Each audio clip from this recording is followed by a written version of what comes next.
আসসালামু আলাইকুম প্রিয় দর্শক, একদিন আগে পহেলা বৈশাখ পার হয়ে গেল এবং বলা বাহুল্য এই পহেলা বৈশাখ বেশ শান্তিপূর্ণ এবং আনন্দময়ই হয়েছে। আমি ব্যক্তিগতভাবে এই পহেলা বৈশাখকে যেভাবে উদযাপন করা হলো, সরকারের যে ভূমিকা ছিল এবং সবচেয়ে বড় কথা, এ ধরনের সাংস্কৃতিক কর্মকাণ্ড মধ্যে যে রাজনীতি ঢুকিয়ে না দেওয়ার যে সরকারি প্রবণতা, সরকারি প্রচেষ্টা, এটা আমার কাছে খুবই প্রশংসনীয় মনে হয়েছে। এই জন্য আমি সরকারকে সাধুবাদ জানাতেই চাই। কিন্তু এই পয়লা বৈশাখে আরেকটা ঘটনা ঘটেছে, এটাকে আমি কীভাবে দেখব, রাজনৈতিকভাবে দেখব না কীভাবে দেখব, সেটা নিয়ে আপনাদের সঙ্গে আলোচনা করতে চাই। ওই ঘটনাটা ঘটেছে চট্টগ্রামে এই এনসিপির নেতা এবং সংসদ সদস্য ব্রাহ্মণবাড়িয়া থেকে নির্বাচিত মিস্টার হাসনাত আবদুল্লাহ, তিনি চট্টগ্রামে গিয়েছিলেন চট্টগ্রামের সাবেক মেয়র মঞ্জুর আলমের সঙ্গে দেখা করতে। এবং আমি যত শুনেছি উনি একা যান নাই, ওনার সঙ্গে আরও অন্য কয়েকটা দলের নেতাও ছিলেন। যাই হোক, তো উনি যখন ওখান থেকে বের হয়ে আসেন তখন উনি একটা তোপের মুখে পড়েন, বলা যায় আমার বিবেচনায় মবের মুখে পড়েন বলতে হবে। অনেকগুলি ইয়াং ছেলেরা তাকে ঘিরে ধরেছে, তাকে বলছে যে স্বৈরাচারের দোসরের সঙ্গে আপনার কিসের মিটিং, আপনি কেন এসেছেন, কেন মিটিং করছেন স্বৈরাচারের দোসরের সঙ্গে, অ্যাটসেট্রা অ্যাটসেট্রা। পরে বিভিন্ন পত্রপত্রিকা থেকে, বিভিন্ন মিডিয়া থেকে যতটুকু খবর পেলাম, এই যে বিক্ষুব্ধ তরুণ, এরা কারা? এরা মূলত ছাত্রদল এবং যুবদলের কর্মী, নেতা, সমর্থক। এরাই তাদেরকে ধরেছেন। যদিও এদের অনেকে নিজেদেরকে জুলাই যুদ্ধের দাবি করেছেন। জুলাই যুদ্ধের দাবি নিয়ে আমার কোনো আপত্তি নেই। বিএনপি, যুবদল, ছাত্রদল, ছাত্র শিবির, জামাত ইসলামী, সাধারণ নাগরিক, এরাও কিন্তু জুলাই যোদ্ধা। কারণ জুলাইয়ের সেই গণ অভ্যুত্থান বলেন এবং গণ আন্দোলন বলেন, এটা তো একা একা হয় নাই, একটা কোনো দলও করে নাই, সব দল মিলিয়েই করেছে। কাজে সবাই জুলাই যোদ্ধা, এটা নিয়ে আমার কোনো আপত্তি নেই। ওনারা নিজেদেরকে জুলাই যুদ্ধের পরিচয় দিলেও আমি যতটুকু জেনেছি তাদের মধ্যে সিংহভাগই ছাত্রদল এবং যুবদল। এখন ছাত্রদল এবং যুবদল হাসনাত আবদুল্লাহকে বাগে পেয়ে তাকে বেইজ্জতি করছে অথবা করবে, এতে আমি খুব একটা অবাক হইনি। এটা হতেই পারে, তাদের মধ্যে তো একটা রাজনৈতিক প্রতিদ্বন্দ্বিতা আছেই। কাজেই তাকে যদি রাজনৈতিকভাবে হেয় প্রতিপন্ন করা যায়, এতে কোনো অস্বাভাবিক কিছু না, এটা হতেই পারে। কিন্তু প্রশ্ন হলো, তারা তাকে যেভাবে আক্রমণ করেছে, এই আক্রমণটা কি ঠিক আছে কিনা? একজন লোক কারো বাসায় গিয়েছে, এখন উনি যে স্বৈরাচারের দোসর, এটা আপনি কতদিন বলবেন? বাংলাদেশের স্বৈরাচারের দোসর ছিল নাকি বলেন আপনারা? শেখ হাসিনা যে 17 বছর 15 বছর যে শাসন করেছেন, এই সময়ে কে আওয়ামী লীগ করতো না? 10 জন লোকের মধ্যে 9 জনই বলতো আমি আওয়ামী লীগ করে, একজন চুপ করে থাকতো। সেগুলো দল করে না, সে মুখ ফুটে বলতো না যে আমি বিএনপি করি। জামাত বলো তো কোনো প্রশ্নে ওঠে না, কারণ জামাতের লোকেরাই বলতো আমি আওয়ামী লীগ করি। এই যে জামাতের বিরাট নায়ক, শিবিরের বিরাট নায়ক সাদিক খান, আওয়ামী লীগের পক্ষে স্লোগান দেয়নি, আওয়ামী লীগ করেনি। স্বৈরাচারের দোসর সে, সবাই তাহলে স্বৈরাচারের দোসর। তো এটা কতদিন চলবে? এখন একটা গণতান্ত্রিক সরকার এসেছে। ভোট দেওয়ার সময় বলেছিলেন আপনারা যে আমরা স্বৈরাচারের দোসরের ভোট চাই না? তা তো বলেননি। বিএনপির লোকেরা তো স্বৈরাচারের দোসরদের ভোট পাওয়ার জন্য, মানে যদি তারা স্বৈরাচারের দোসর হয়, যদি হয়, তাদের ভোট পাওয়ার জন্য পারলে যায় তাদের পা ধরেছে, ধরেনি। তাহলে কে স্বৈরাচারের দোসর, কখন স্বৈরাচারের দোসর? ও, যখন আপনার পছন্দ না হবে তখন সে স্বৈরাচারের দোসর, আর যখন সে আপনার পছন্দ হবে তখন এই দেশের নিরপরাধ নাগরিক। এই কি ইকুয়েশন? এটা কতদিন চলবে? এই যে কাউকে স্বৈরাচারের দোসর বলে তার উপর ঝাঁপিয়ে পড়া, তাকে হেয় প্রতিপন্ন করা, তাকে গালাগাল করা, এটাই মব। মব ভাই গাছে ধরে না, মব গাছে ধরে না, মব আকাশ থেকেও আমদানি হয় না, এটাকেই মব বলে। দেখুন, আমি এখানে কয়েকটা বিষয় বলি। হাসনাত আবদুল্লাহ কার সঙ্গে দেখা করবেন, কেন দেখা করবেন, এটা তার ব্যক্তিগত ব্যাপার। যদি এর মধ্যে রাষ্ট্রদ্রোহিতার কিছু না থাকে সেক্ষেত্রে কোনো সমস্যা নাই। আর যদি রাষ্ট্রদ্রোহিতা কিছু থাকে, সেটা আইন শৃঙ্খলা রক্ষাকারী বাহিনী দেখবে। আপনি কে? আপনি কে? আপনারা 10-12 জন লোক মিলা বলেন মব করতেছে, আসলে আমার যেটা আমি ওটা বলি, আগে একটু কথা বলে নিই।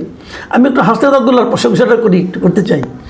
এখানে আমি একটা ভিডিও দেখলাম, আমি খুব ইন্টারেস্টিংলি খেয়াল করলাম। হাসনাত আবদুল্লাহর বয়স কম, আমার চেয়ে তো অনেক কম। আমার সঙ্গে বিভিন্ন সময় দেখা সাক্ষাৎ হয়েছে এবং মানে খুবই কম বয়স্ক একটা লোক।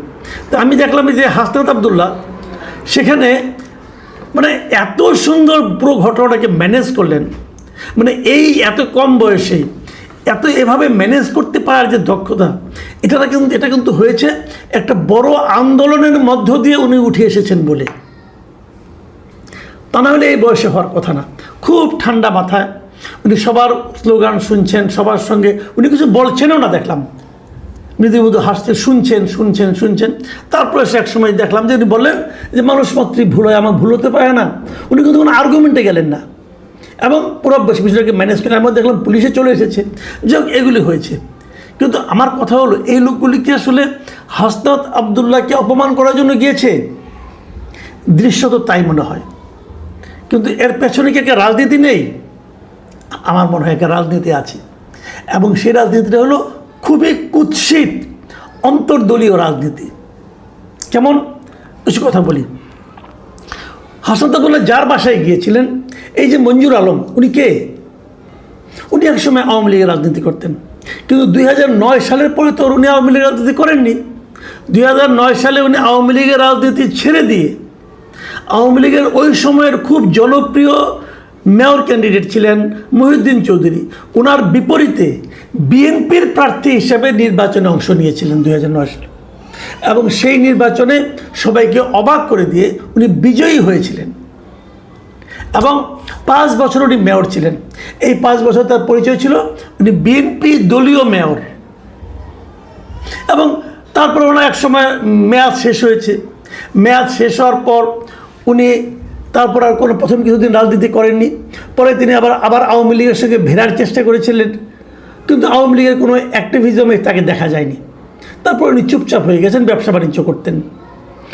এরপর 5ই আগস্টের পর উনি কিন্তু আবার বিএনপির পক্ষে ওনাকে মাঠে দেখা গেছে, এবং সবশেষ যে নির্বাচনটা হলো, এই নির্বাচনে বিএনপির পক্ষে প্রচারণা চালিয়েছেন। 2-3টা উদাহরণ দেওয়া যেতে পারে। সীতাকুণ্ডে আসলাম চৌধুরী যে ইলেকশন করেছিলেন, তার যে নির্বাচনী জনসভায় সেখানে উনি ভাষণ দিয়েছেন আসলাম চৌধুরীর পক্ষে। বেগম খালেদা জিয়া যখন খুবই অসুস্থ, তখন ওনার জন্য উনি বিশাল মিলাদ মাহফিলের আয়োজন করেছেন ওনার রোগ মুক্তির কামনায়। এগুলি তো সব আমরা দেখেছি, পত্রপত্রিকায় পড়েছি। কেবল তাই না, জানুয়ারি শেষ দিকে তারেক রহমান যখন নাকি আপনার চট্টগ্রাম গেলেন, তখন ওনাকে কিন্তু ওখানে একটা ফুলের সম্বর্ধনা কিন্তু আয়োজন করেছিলেন এই মঞ্জুর আলম, এবং সেখানে তাকে যে ফুলের সম্বর্ধনা দেওয়া হয়, তখন তার পাশে চট্টগ্রামে যে বর্তমান মেয়র ডাক্তার শাহাদাত, তাকেও আমরা দেখতে পেয়েছি। ডাক্তার শাহাদাত তো বিএনপির। তো তারা সবাই মিলেই তো তারেক রহমানকে সম্বর্ধনা দিয়েছেন। তাহলে উনি স্বৈরাচারের দোষর কবে হলেন? 2009-এর পর থেকে উনি 5 বছর বিএনপির মেয়র ছিলেন। তারপর অল্প কিছুদিন প্রথমে অবসরে গেছেন, তারপরে অল্প কিছুদিন আওয়ামী লীগের সঙ্গে জড়িত হবেন বলে বলেছেন। হয়তো সেটা পরিস্থিতির কারণে হতে পারে, ভাবেন একসময়, ওই সময় বাস্তবতাটা কী। কিন্তু তারপর তো আবার উনি বিএনপির সঙ্গে এবং আওয়ামী লীগের কোনো অ্যাক্টিভিজমে ওনার অংশগ্রহণ ছিল বলে কেউ বলতে পারবে না। তাহলে উনি স্বৈরাচারের দোষর কী করে হলেন ভাই? উনি তো বিএনপির লোক। এখন প্রশ্ন হচ্ছে, উনি যদি বিএনপির রাজনীতিতে চট্টগ্রামে খুবই অ্যাক্টিভ হয়ে যান, তাহলে চট্টগ্রামের বিএনপির রাজত্বটা যারা করেন, চট্টগ্রামে বিএনপি যাদের নিয়ন্ত্রণে বলে তারা দাবি করেন অথবা ভাবতে ভালোবাসেন যে আমার নিয়ন্ত্রণে চট্টগ্রামে বিএনপি আছে, তাদের কারো কি অসুবিধা হতে পারে? হতে পারে। এই জায়গাতে মূল সমস্যাটা। মঞ্জুর আলম খুবই প্রভাবশালী একজন ব্যক্তি সামাজিকভাবে ওই এলাকায়। ওনার গ্রহণযোগ্যতা সামাজিকভাবে বিপুল, এবং এরকম গ্রহণযোগ্যতার একজন মানুষ যদি বিএনপি রাজনীতিতে অ্যাক্টিভ হন, তখন ওনাকে ইগনোর করা অনেকের পক্ষে হয়তো সম্ভব হবে না। সেই জন্যই কি তাদের অনুগত যুবদল ছাত্রদলকে লেলিয়ে দেওয়া হয়েছিল? আসলে তাদের লক্ষ্য হাসনাত আবদুল্লাহ ছিল না, তাদের লক্ষ্য ছিল মঞ্জুর আলম। দেখুন অন্তর্দলীয় রাজনীতিটা কেমন চলে। আমি দেখেছি এটা, যে যখন আওয়ামী লীগ যখন ক্ষমতায় ছিল, যে 15 বছর তারা শাসন করেছে, সে সময় আওয়ামী লীগের কিন্তু প্রচুর নেতাকর্মী কিন্তু নিহত হয়েছে, আহত হয়েছে। কার দ্বারা হয়েছে? আওয়ামী লীগের আরেকটা গ্রুপ দ্বারা হয়েছে। এই গ্রুপ ওই গ্রুপকে পিটিয়েছে। মানে এখানে কিন্তু এই যে দ্বন্দ্ব, এই দ্বন্দ্বের প্রকাশ ঘটাতে যে কিন্তু রাজনৈতিক আদর্শ কোনো কাজ করছে না, এখানে কাজ করছে স্বার্থের দ্বন্দ্ব, আধিপত্যের দ্বন্দ্ব, নেতৃত্বের কোন্দল। মানে নেতৃত্বের কোন্দল, ব্যক্তি স্বার্থ দলীয় স্বার্থকে ছাপিয়ে যাচ্ছে। এটা কিন্তু একটা দলের জন্য, একটা দেশের জন্য খুবই মর্মান্তিক। আজকে বিএনপি যে রাজনীতি করে, এই বিএনপির যে প্রতিষ্ঠাতা জেনারেল জিয়া, ওনার কিন্তু একটা খুব জনপ্রিয় স্লোগান ছিল। উনি বলতেন, ব্যক্তির চেয়ে দল বড়, দলের চেয়ে দেশ বড়। আর আমাদের বিএনপির নেতারা কী করছেন? তারা প্রমাণ করার চেষ্টা করছেন যে দেশের চেয়ে দল বড়, দলের চেয়ে ব্যক্তি বড়। এটা কি আসলেই বিএনপির রাজনীতি, নাকি এই বিএনপির নেতাদের রাজনীতি? দেখুন, হাসনাত আবদুল্লাহ কিছু হবে না, কিন্তু হাসনাত আবদুল্লাহ যে মবের শিকার হলেন, এর দায়িত্বটা কার আসলে? আমি তো বিএনপির অন্তর্দলীয় কোন্দল বলে দিলাম, এটা বিএনপির অন্তর্দলীয় কোন্দলই হোক আর যাই হোক, এখানে তো সরকারের একটা ভূমিকা থাকার কথা ছিল। সরকার কি তাদের সেই ভূমিকাটা রাখতে পেরেছে? সরকারের কোন মন্ত্রণালয়ের দায়িত্ব ছিল এটা? কৃষি মন্ত্রণালয়ের না, অথবা ধর্ম মন্ত্রণালয়ের না। এই মব থামানোর দায়িত্ব স্বরাষ্ট্র মন্ত্রণালয়ের। এবং ইন্টারেস্টিংলি, এই স্বরাষ্ট্র মন্ত্রণালয় কিন্তু ওই এলাকার লোক, মানে কক্সবাজারের মানুষই। তাহলে স্বরাষ্ট্র মন্ত্রণালয় কেন মব থামাতে পারে না? মব তো হলো, অন্য সময় মব হয়, অমুক একজন শিক্ষার্থী মব হয়, একজন শিক্ষাবিদ মব হয়, একজন প্রফেসর মব হয়, একজন শিক্ষককে মবের কবলে ফেলানো হয়, একজন সাংবাদিকের বিরুদ্ধে মব হয়, অনেক কিছু হয়।